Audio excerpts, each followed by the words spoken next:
Dinner's canceled. Lila's sick. We'll reschedule. That's what my daughter texted me.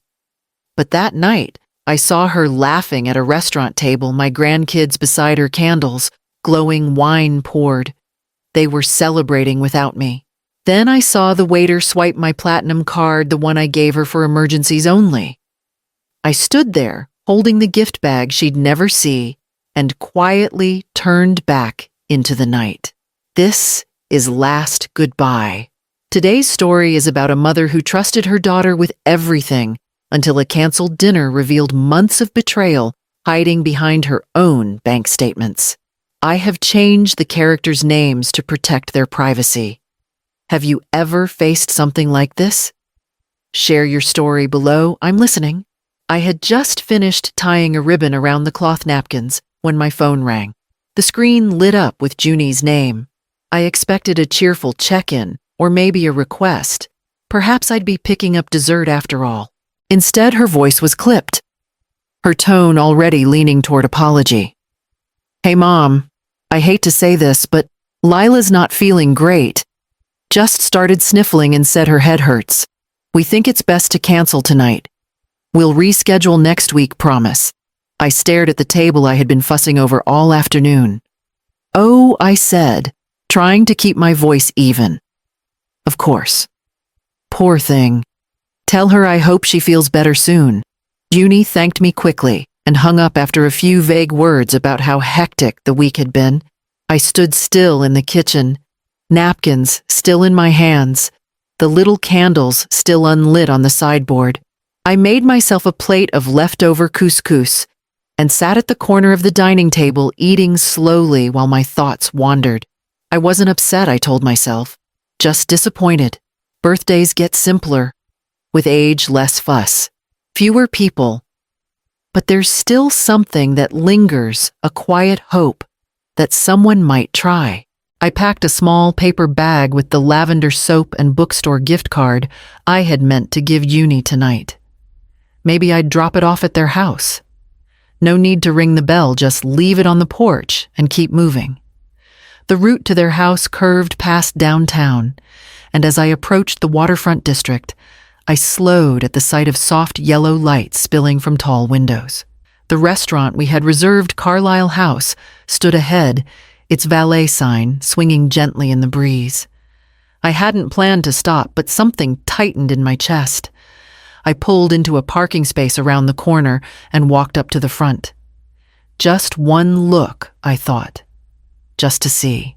The lobby was warm and humming. I stepped past the host stand before anyone could stop me. That's when I saw them, Junie, in a green silk blouse.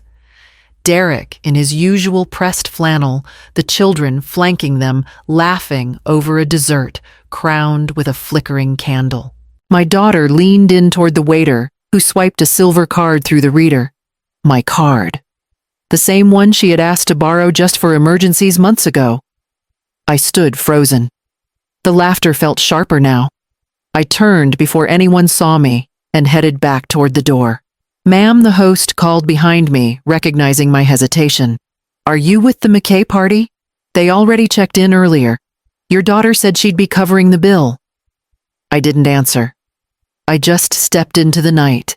The cold air met my skin as the door shut behind me. From the sidewalk, I could still hear the sounds of cutlery clinking and Junie's voice rising in a laugh I hadn't heard in weeks. By the time I reached my car, I already knew I wouldn't be sleeping well. And once I turned on the engine, I also knew what I would do next. The gift bag still sat on the passenger seat when I pulled into my driveway. I didn't take it in right away. The porch light flickered on as I climbed the steps, my hands colder than I expected. Inside, I placed the bag on the counter untouched and filled the kettle without really meaning to. I made a plate of rice and squash, but after a few bites, the food turned to paste in my mouth. I pushed it aside and sat at the small kitchen table, listening to the hum of the refrigerator. My laptop rested on the shelf above the microwave. I reached for it, not with any real purpose, but because I needed something that wasn't silence. I opened the credit card site expecting to see the charge from Carlisle House. It was there, logged just under an hour ago. 4 entrees, a bottle of something imported gratuity already added. But it wasn't the only charge. A ride service at 11:30 the night before. A boutique florist in Tacoma's North End. A brunch place with a prix-fixe menu I'd only seen once in a magazine. Then another restaurant and another. 2 trips to a children's museum gift shop. A clothing store with prices high enough that I had to look twice. The scroll bar barely moved, though I had already skimmed through half a dozen lines. I pulled a stenopad from the drawer and started writing them down. Date by date, vendor by vendor. The total was rising fast, well past what I'd expected, past what Junie would even try to excuse. I had added her to the account 2 years ago when Rowan broke his wrist, and Junie was driving back and forth to appointments. Just for emergencies, I had said. She'd promised to only use it when she had no other option. The card was meant to stay in a drawer. But there it was, used almost daily. Over and over at the same cafes, the same wine bars, even a boutique hotel in Santa Cruz. The same week, she told me they couldn't come for Lila's birthday because travel was too expensive this year. I circled that one in red ink and kept writing hand steady, breath slow. I hadn't stumbled across a mistake. I had uncovered a rhythm, someone else's rhythm, funded entirely in my name. Tomorrow, I would find out just how long that rhythm had been playing. Sleep never really came. I drifted in and out the room, dim with moonlight, and the soft click of the baseboard heater cutting on and off. By 6, I had given up. The coffee brewed while I printed 5 months of statements one after the other, the printer humming steadily like a metronome for my thoughts. I spread the pages across the dining table, careful not to mix the dates. A yellow highlighter in one hand, I started marking. A spa visit in Bellevue. Brunch in Portland. New Year's Eve at a steakhouse I'd never seen in person. I highlighted page by page until the paper looked like a field of dandelions gone to seed. Around 9, I called Junie. I had rehearsed my tone neutral, calm, factual. When she answered, I could hear dishes clinking in the background, the rush of water from a faucet. "Hey, Mom," she said, sounding cheerful. "Everything okay?" "I was reviewing some charges on the Platinum card," I said. "Wanted to ask about a few I didn't recognize." There was a pause. Then a laugh, too light. "Oh, that. Yeah, some places just save cards automatically. It's the apps. Once you use it, once it autofills and boom, there it goes. Junie, there's a charge from the Cloudview Hotel in Santa Cruz. 4 nights. That wasn't me." She sighed slower this time. "We meant to talk to you about that. It's not like we're trying to take advantage, Mom. We're just juggling a lot. We'll get it squared away soon." Before I could answer, I heard Derek's voice. She had put me on speaker. "Hey, Althea," he said. "Look, I know all this tech stuff can get a little confusing. Are you sure you're not just seeing old transactions? It's easy to get dates mixed up on those sites." It wasn't what he said. It was how he said it. Carefully measured, patronizing, as if I were made of soft clay and already crumbling. A message beneath the words, "Let us handle it." "You can't." "I'm sure," I replied, steady. I ended the call after a few short goodbyes, neither of them offering a timeline or an apology. My hand rested on the edge of the table. The ink on the pages was still fresh. One charge stood out $48 for a streaming service I'd never heard of. Another, over $90 monthly, went to a gym across town. If they were comfortable enough to use my card for spa days and subscriptions, what else had they taken? I reached into the side drawer and pulled out my tax file, heart suddenly heavy with a possibility I hadn't yet dared name. The parking lot of the credit union hadn't changed much since I retired 6 years ago. The same low shrubs along the sidewalk, the same flickering street lamp in the corner stall. I parked close to the front and sat with the engine running for a few moments before I turned it off. Inside, I was met with warm air and the quiet murmur of printers and low voices. I asked for Janine at the reception desk. She had started in customer service 2 decades ago and had worked her way up to account services. When she spotted me, her eyebrows lifted. "Althea, everything okay?" I nodded. "I just need help reviewing some activity on my credit report." She led me to her small office, and we sat side by side in front of her screen. I explained what I had found the night before. Nothing accusatory, just facts. She listened without interrupting, her face growing more still with each detail. She pulled up my file and requested the credit history summary. The first thing she pointed to made my stomach tighten. A retail credit card from a national home goods chain opened less than 7 months ago with a balance over $900. The mailing address listed was Junie and Derek's house. A second item followed a phone plan with 3 active lines. The account was current, but the phones registered under it were newer models I had never owned. I still used a flip phone from 2015. "None of these are mine," I said. Janine hesitated. Then she clicked through a few more details and turned slightly toward me. "I'm going to say this plainly," she said. "It fits the profile of identity theft. I can help you begin the process of flagging it if you want to move forward." The words struck harder than I expected. I stared at the screen. Lines and numbers, balances and addresses, all under my name, none of them mine. "I'm not ready to report anything yet," I said quietly. "But I'd like copies of everything." She printed page after page, neatly clipped them, and slid them into a manila folder. Back in my car, I rested the folder on the passenger seat and took a long breath. The warmth I used to feel in this parking lot, the pride of long service, the comfort of knowing people here had vanished. I drove home without the radio on the numbers from the printouts circling in my mind. What they had taken wasn't just money. It was trust tied to every digit and signature. And I had only just started adding it all up. I cleared the kitchen table just after breakfast and replaced the plates with a stack of folders and legal pads. The kettle whistled, but I let it boil dry. My attention stayed fixed on the printouts fanned across the table like a set of mismatched receipts from a life I hadn't lived. I began where I always used to begin, with dates. Each charge had one. I wrote them in columns, followed by vendors' amounts, and finally, in red ink, the context. A dinner the night before my birthday. A weekend hotel stay during the same days. Uni said she had too much going on. A series of purchases made the same week I had loaned her $80 for groceries. Every transaction had a story. It just wasn't mine. The numbers mounted quickly. Within 2 hours, the total had passed $14,000. By midday, it was closer to 20.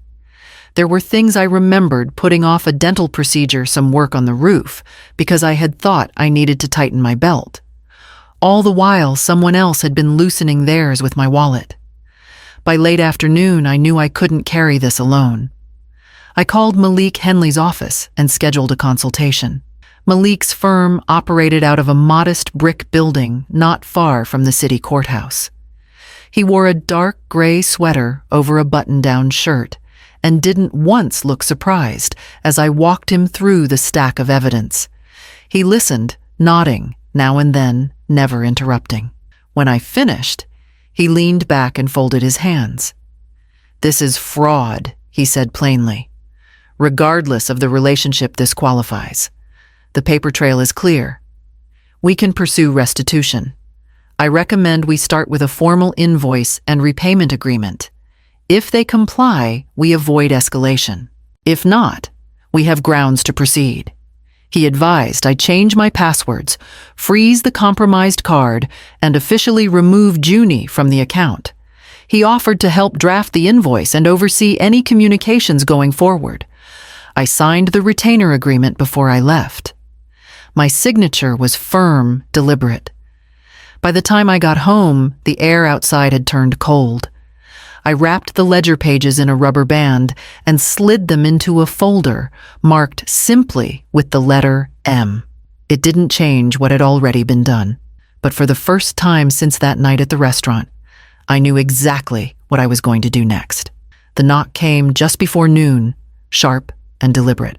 I opened the door to find Uni on the porch, her coat too thin for the weather, her arms wrapped around a bouquet of sunflowers and dyed hydrangeas that looked like they had come from one of those premium grocery stores where the prices never match the soil.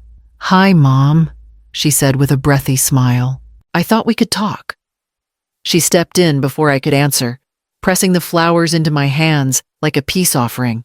I led her to the kitchen and set the bouquet in the sink without water. She started in quickly, voice soft, almost rehearsed. "I overreacted on the phone," she said. "I didn't mean to make things weird. We've just had so much going on between Derek's client falling through and the kids' school stuff, and I guess some of the charges got messy. We were always going to make it right." I listened. That's all I did. I watched the way she smoothed her jeans, how she avoided my eyes when the word always slipped out like a practiced line. Some of those restaurants she went on, they just save the card. "It's automatic, Mom. It's not like we're trying to scam you." She didn't mention the phone plan, or the retail card, or the address listed under my name. Instead, she circled around stress, bad timing, family loyalty. Words meant to make me feel guilt instead of resolve. "We could just sit down," I said after a moment. "You and Derek. Talk through it all. There's a place near the library that's quiet. Tomorrow night." Her face brightened just slightly. "Yeah, that would be great." The next evening she arrived 10 minutes late. Derek came too dressed, casual, relaxed. We ordered small plates and tea. When the server brought the check, he looked at me with recognition and asked, "Would you like to use the card on file, Ms. Rowan?" "It's already in the system." I didn't flinch. Neither did Uni. "No," I said. "Separate checks." By the time I left the restaurant, I knew. Nothing had changed. Not really. The bouquet was for show. The words were balm for guilt they didn't plan to carry. They hadn't removed my name from anything because they didn't intend to. I walked home slower than usual, running through the list of next steps Malik had laid out. The conversation was over. It was time for documentation. The invoice took 2 afternoons to finalize. Malik and I sat at a small conference table in his office, cross-referencing my spreadsheet with bank statements, credit reports, and printed receipts. Each line item had a date of vendor and a clear dollar amount. Every brunch boutique, hotel, and wine bar had its place. The total came to just over $28,000. Malik added 12% interest compounded annually and a breakdown of repayment terms spread over 18 months. It wasn't revenge. It was restitution measured professional and exact. We attached a formal letter. If the agreement was signed and payments began within 30 days, there would be no legal filing. If they refused, we would proceed with a fraud report and a civil claim. I went home and did the rest myself. I froze the platinum card. I removed Uni as an authorized user from all accounts. I changed every password answer and security key, even the ones that felt too old to matter. The last thing I did was shred the letter Uni had sent 2 years ago, the one thanking me for always being our rock. It didn't belong in my files anymore. The envelope went out by certified mail on a Thursday morning. Malik confirmed the delivery 2 days later, signed by Derek himself. That Saturday, while I was trimming back the frost-damaged hydrangeas, the first call came. It was Junie. "What the hell is this, Mom?" Her voice was already raised, sharp and brittle. I could hear Derek in the background saying something about humiliation. I said nothing at first. Then calmly, "It's the amount you owe. It's in writing." Later that afternoon, the second call came, this time from Derek. "You're seriously doing this? Over a few dinners and a damn gym membership, you'd rather drag us through lawyers than just talk like a family." I let him finish. "We're seriously considering stepping in," he added. "If your finances are this unstable, it might be time we help manage things. Before you act irrationally." I looked out the window at my quiet yard. The snowdrops were blooming early. I'm not unstable, I said. I'm prepared. I ended the call and set the phone down. The agreement had been delivered. What came next was entirely up to them. The messages didn't stop. They came in waves, sometimes pleading, sometimes furious, sometimes dressed in the language of shame. I can't believe you'd turn on your own family. Junie texted one morning, followed by a string of broken heart emojis that made the message feel like a parody of grief. Derek's tone was rougher. You're lucky we haven't sent you a bill for everything we've done for you, he wrote one night. Let's not pretend you've been some kind of saint. That one stayed with me longer than the rest. I read it again the next evening after dinner, sitting by the fireplace with my feet tucked beneath a quilt. Then I reached under the end table and pulled out the old green binder that held my estate documents. The pages inside were familiar. My will, my power of attorney account designations. But the names no longer fit the life I had. I called Malik the next morning. His office was quiet when I arrived. The blinds were drawn against the gray light, and the air smelled faintly of cedar and ink. Malik greeted me with the same composed calm he always carried, and I handed him the binder. I'd like to make some changes, I said. He opened to the will, flipped to the second page, and nodded. I'd like to remove Juniper McKay and Derek McKay as beneficiaries, I said. Entirely. He didn't blink. And replace them with Nia Calder, I said. My neighbor. She's a nurse. And her son, Theo. He's 10. They shovel my walk without being asked and never expect a thing in return. And anything else? Yes. I'd like to designate $20,000 to the Marston County Legal Aid Fund. Specifically, the division that helps older women facing financial coercion or fraud. Malik was quiet for a moment. Then he asked gently, Are you sure I am? I said. Kindness without strings should be protected. Theft shouldn't be rewarded. He began making notes, then printed the revised documents.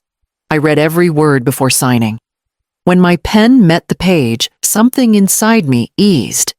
Not because I had written anyone off, but because I had chosen something better. As I left his office, the sky outside was the color of nickel, but my steps felt lighter than they had in months. The silence after the invoice didn't last.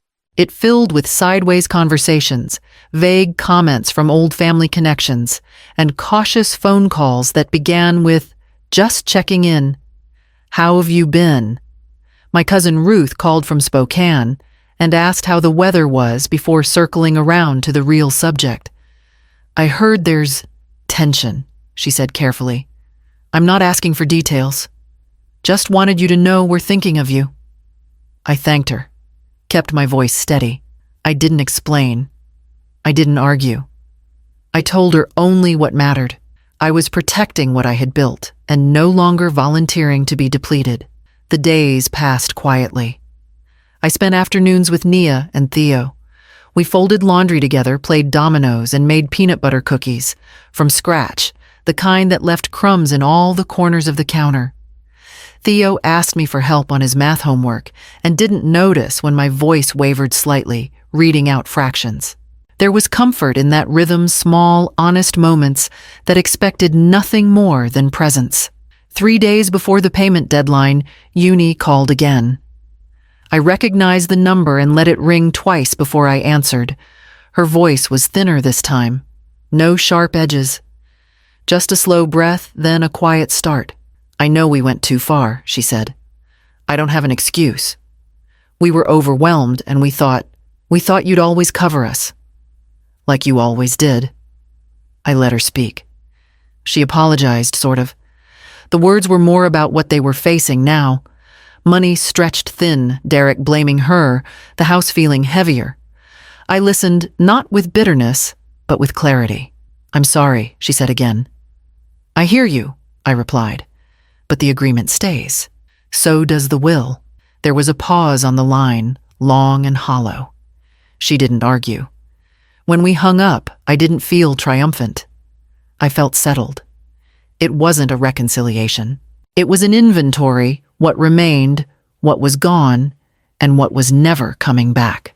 I stood at the window afterward and watched Theo and Nia walking back from the grocery store, the boy carrying the bag with both arms and grinning. I reached for my sweater, stepped into my shoes, and opened the door. The envelope arrived on a Tuesday afternoon, hand-delivered by a mail carrier who always waved through the window. It was thick and rigid, the kind of envelope used for contracts or real estate closings. My name was typed neatly on the front. The return address matched Junie and Derek's. I didn't open it right away. I finished washing the dishes first, dried my hands, and only then sat at the kitchen table with a letter opener. Inside were 3 signed copies of the repayment agreement. No note, no scribbled apology. Just ink on the signature lines Malik had prepared, the dates filled in, the numbers settled. The legal part was complete. The payments would begin the following month, scheduled, documented, enforceable. The silence afterward was different from the weeks before. Not colder, just quieter. A certain absence had settled in, and I stopped trying to name it. Holidays would change. Traditions too. The birthday calls might be late or not come at all. I adjusted my expectations like I was shifting a painting that no longer hung straight on the wall. In the weeks that followed, I found myself pulled gently toward smaller circles. Nia invited me to a block potluck where someone brought chess pie and Theo played tag in the dark with a flashlight tucked into his jacket. I brought deviled eggs in a chipped ceramic tray and didn't feel the need to apologize for the way they tilted slightly on the ride over. The following weekend, we met at a corner cafe near the library. Outside, rain thinned across the windows in delicate rivulets. Inside, Theo slid a drawing across the table, a thick crayon picture of 3 stick figures standing beneath a wide green tree.